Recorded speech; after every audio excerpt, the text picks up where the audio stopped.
بسم اللہ الرحمن الرحیم۔ السلام علیکم۔ حضرت ایوب علیہ السلام حضرت اسحاق علیہ السلام کے پوتے اور ابراہیم بن یوسف علیہ السلام کے داماد تھے۔ خدا تعالیٰ نے انہیں نبوت کے منصب پر فائز کیا اور اپنی لامحدود نعمتوں سے بہرہ مند فرمایا۔ چنانچہ انہیں بہت سی بھیڑ بکریاں، سرسبز و شاداب زمینیں اور باغات کی نعمتوں سے نوازا گیا۔ حضرت ایوب علیہ السلام خدا کی نعمتوں کا شکر اس طرح ادا کیا کرتے کہ ہمیشہ یتیم اور حاجت مند لوگ ان کے دسترخوان پر موجود ہوتے اور وہ اپنے عزیز و اقربا سے محبت اور مہربانی سے پیش آتے تھے۔ شیطان کے جسے اس وقت تک آسمانوں میں جانے کی اجازت تھی اور وہاں اس کا داخلہ ممنوع نہ ہوا تھا، اس نے دیکھا کہ خدا کی نعمتوں کا شکر ادا کرتے کرتے حضرت ایوب علیہ السلام کا مرتبہ بہت بلند ہو گیا ہے اور فرشتے بھی ان کی عزت اور احترام کے ساتھ یاد کرتے ہیں۔ چونکہ شیطان ہر وقت اس کوشش میں رہتا ہے کہ نیک بخت لوگوں کو بد نصیبی میں مبتلا کر دے اور ایماندار لوگوں کو خدا کے راستے سے بھٹکا دے، لہٰذا اس نے حضرت ایوب علیہ السلام کا مرتبہ گھٹانے اور انہیں بدبختی کے پاتال میں گرا دینے کا فیصلہ کیا۔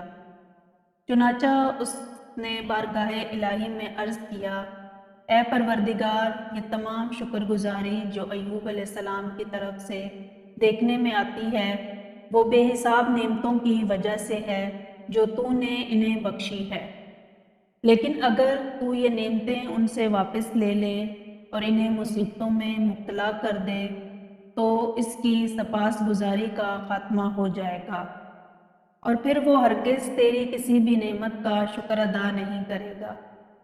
بس اب تو مجھے اس کی بے حساب دولت پر اختیار دے دے تاکہ یہ ثابت ہو جائے کہ میں جو کچھ کہہ رہا ہوں وہ درست ہے۔ خدا تو اپنے بندوں کے تمام بھیدوں سے واقف ہے اور ان کے ظاہر و باطن کو بخوبی جانتا ہے، لہٰذا اس نے حضرت ایوب علیہ السلام کی ثابت قدمی اور ایمان کی پختگی کو دوسروں پر ظاہر کرنے کے لیے شیطان کی یہ بات منظور کر لی اور فرمایا، ہاں میں ایوب علیہ السلام کا مال و دولت اور اولاد تیرے اختیار میں دیتا ہوں اور تجھے ان چیزوں پر مسلط کرتا ہوں۔ تب شیطان زمین پر آیا اور اس نے حضرت ایوب علیہ السلام کا تمام مال و دولت تباہ و برباد کر دیا اور ان کے فرزندوں کو ہلاک کر دیا۔ جب حضرت ایوب علیہ السلام کو اپنے مال و دولت کی تباہی اور فرزندوں کی ہلاکت کی خبر ملی تو ان کی شکر گزاری میں اور اضافہ ہو گیا اور انہوں نے پہلے سے بھی کچھ بڑھ کر حمد و ثنا کی۔ شیطان نے کہا، خدایا، اب تو مجھے حضرت ایوب علیہ السلام کی زرخیز زمینوں اور بے شمار مویشیوں پر بھی مسلط کر دے تاکہ ان کی بے صبری ظاہر ہو جائے۔ اس پر خدا نے حضرت ایوب علیہ السلام کی تمام زمینیں اور مال مویشی شیطان کے اختیار میں دے دیے اور وہ سب کچھ اس کے ہاتھوں میں نیست و نابود ہو گیا، لیکن اس تباہی کی خبر سے حضرت ایوب علیہ السلام کے دل میں رتی بھر اضطراب اور پریشانی پیدا نہ ہوئی، بلکہ ان کی شکر گزاری میں کچھ اور اضافہ ہو گیا۔ جب شیطان نے اپنے آپ کو شکست خوردہ اور عاجز پایا تو اس نے اپنا آخری حربہ آزمانے کے لیے خدا تعالیٰ سے درخواست کی کہ وہ حضرت ایوب علیہ السلام سے ان کی صحت اور تندرستی چھین لے اور انہیں بیماری میں مبتلا کر دے تاکہ وہ بیماری کی تکلیف میں بے صبری کا مظاہرہ کریں اور ناشکرہ پن دکھائیں۔ چنانچہ حضرت ایوب علیہ السلام بیمار ہو گئے، تاہم اس مصیبت کو بھی انہوں نے دوسری مصیبتوں کی طرح برداشت کر لیا اور ان کے پائے ثبات میں کوئی لرزش نہ آئی۔ حضرت ایوب علیہ السلام کے فرزند چھن گئے تھے اور ناداری اور بیماری نے انہیں گھیر رکھا تھا۔ وہ دنیا پرست اور ظاہر دین لوگ کہ جو اصلی صورتحال سے بے خبر تھے، ان کا خیال تھا کہ حضرت ایوب علیہ السلام پر یہ تمام مصیبتیں ان کے گناہوں کی وجہ سے آئی ہیں اور پروردگار عالم کے مقام قرب سے دور ہو گئے ہیں، حتیٰ کہ اپنے اس خیال کے تحت انہوں نے حضرت ایوب علیہ السلام سے ملنا جلنا بھی چھوڑ دیا تھا۔ حضرت ایوب علیہ السلام ان حالات سے مجبور ہو کر شہر سے چلے گئے اور بیابان ایک گوشے میں سکون اختیار کر لی۔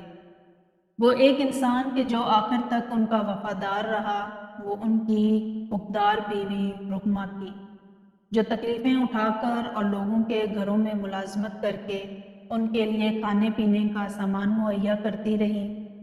کئی سال اسی طرح گزر گئے، یہاں تک کہ حضرت ایوب علیہ السلام کے صبر اور استقامت نے شیطان کو بے بس کر دیا۔ تب اس نے ایک آواز لگائی، اس کے تمام چیلے اس کے گرد جمع ہو گئے اور اس کی پریشانی کا سبب پوچھنے لگے۔ شیطان نے کہا کہ اس خدا کے بندے نے مجھے ہرا دیا ہے اور مجھے خدا کے سامنے شرمندہ کر دیا ہے۔ اب میں نے تم لوگوں کو اس لیے بلایا ہے کہ اس معاملے میں میری رہنمائی اور مدد کرو۔ انہوں نے کہا کہ تم وہ حربے کیوں نہیں استعمال کرتے جو گزشتہ امتوں کو گمراہ کرنے کے لیے استعمال کرتے رہے ہو۔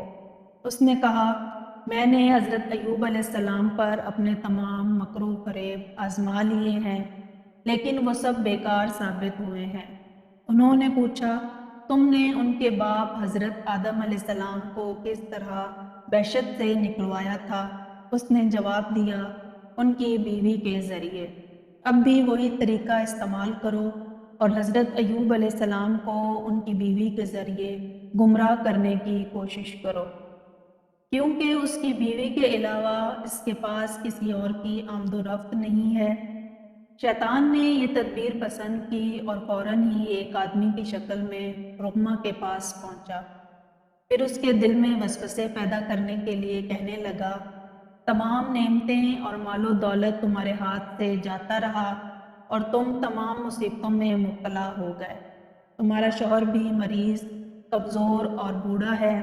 میں نہیں سمجھتا کہ اب یہ تمہاری تکلیفیں اور مصیبتیں دور ہو جائیں گی۔ حضرت ایوب علیہ السلام کی بیوی نے اس کی یہ باتیں سن کر ایک آہ بھری۔ شیطان نے کہا، تم یہ بھیڑ حضرت ایوب علیہ السلام کے پاس لے جاؤ اور کہو کہ وہ اسے ذبح کرے، لیکن ذبح کرتے وقت خدا کا نام زبان پر نہ لائے، تاکہ وہ بیماری سے شفا پائیں۔ رقمہ فوراً حضرت ایوب علیہ السلام کے پاس آ کر کہنے لگی، اے ایوب، تمہارا خدا کب تک تمہیں عذاب میں مبتلا رکھے گا؟ کیا وہ تم پر رحم نہیں کھائے گا؟ تمہاری وہ تمام دولت اور فرزند کیا ہوئے؟ تمہارے چہرے کی خوبصورتی کہاں گئی؟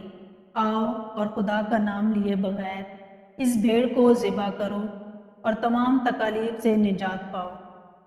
حضرت ایوب علیہ السلام نے کہا، کیا خدا کا وہ دشمن تمہارے پاس آیا اور اس نے تمہارے دل میں وسوسہ ڈالا ہے جسے تم نے قبول کر لیا ہے؟ بھلا یہ تو بتاؤ کہ وہ تمام نعمتیں جو ہمیں میسر تھیں ہمیں کس نے دی تھیں؟ رقمہ نے جواب دیا، خدا نے۔ حضرت ایوب علیہ السلام نے پوچھا، ہم نے کتنے سال ناز و نعمت میں بسر کیے؟ اس کی بیوی نے جواب دیا، 80 سال۔ حضرت ایوب علیہ السلام نے کہا، جب سے خدا نے ہمیں ان تکالیف میں مبتلا کیا ہے اسے کتنی مدت گزری ہے؟ اس کی بیوی نے کہا، 7 سال۔ حضرت ایوب علیہ السلام نے کہا، وائے ہو تم پر کہ تم نے سخت ناانصافی کی ہے۔ تم نے اس وقت تک صبر کیوں نہیں کیا کہ اس تکلیف کی مدت ہماری آسائش کی مدت کے برابر ہو جاتی؟ پھر تم مجھ سے کہہ رہی ہو کہ میں یہ بھیڑ خدا کے سوا کسی اور کے نام پر ذبح کروں۔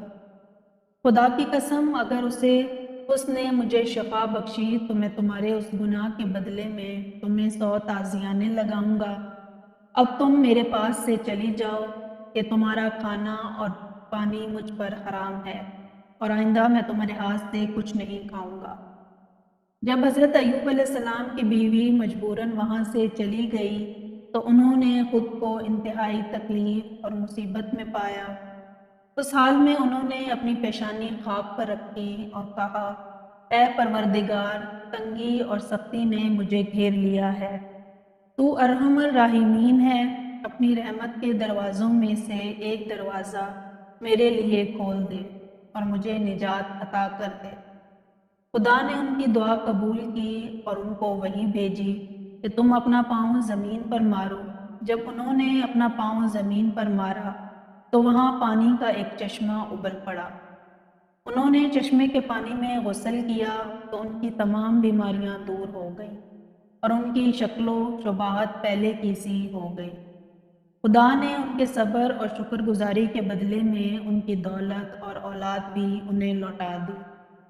اسی اثنا میں ان کی بیوی انہیں دیکھنے شہر سے وہاں آئی، لیکن اسے اپنا کمزور اور بیمار شوہر کہیں نظر نہ آیا۔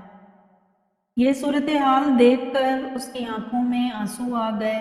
وہاں اس نے ایک خوبصورت مرد کو دیکھا جو بہترین لباس میں موجود تھا، لیکن وہ اسے پہچان نہ پائی۔ اس نے اس شخص نے اپنے شوہر کے بارے میں پوچھنا بھی چاہا، لیکن حیا کی وجہ سے نہ پوچھ سکی۔ تب حضرت ایوب علیہ السلام نے اسے مخاطب کرتے ہوئے کہا، اے عورت، تو یہاں کیا کرنے آئی ہے؟ اس نے جواب دیا، میں اپنے کمزور اور بیمار شوہر کو تلاش کر رہی ہوں جو اس بیابان میں پڑا رہتا تھا۔ نہ جانے اب وہ کہاں چلا گیا ہے اور اس پر کیا آفت ٹوٹ پڑی ہے۔ حضرت ایوب علیہ السلام نے کہا، اگر تم اسے دیکھو تو پہچان لو گی۔ اس کی بیوی نے کہا، تندرستی اور خوشحالی کے زمانے میں وہ قریب قریب تمہارے جیسا ہی تھا۔ انہوں نے کہا، سنو، میں وہی ایوب ہوں کہ جسے تم شیطان کی پیروی کرنے کو کہہ رہی تھیں، تاہم میں نے خدا کی اطاعت اور اس سے گزارش کی کہ وہ سبھی پہلی نعمتیں مجھے لوٹا دیں۔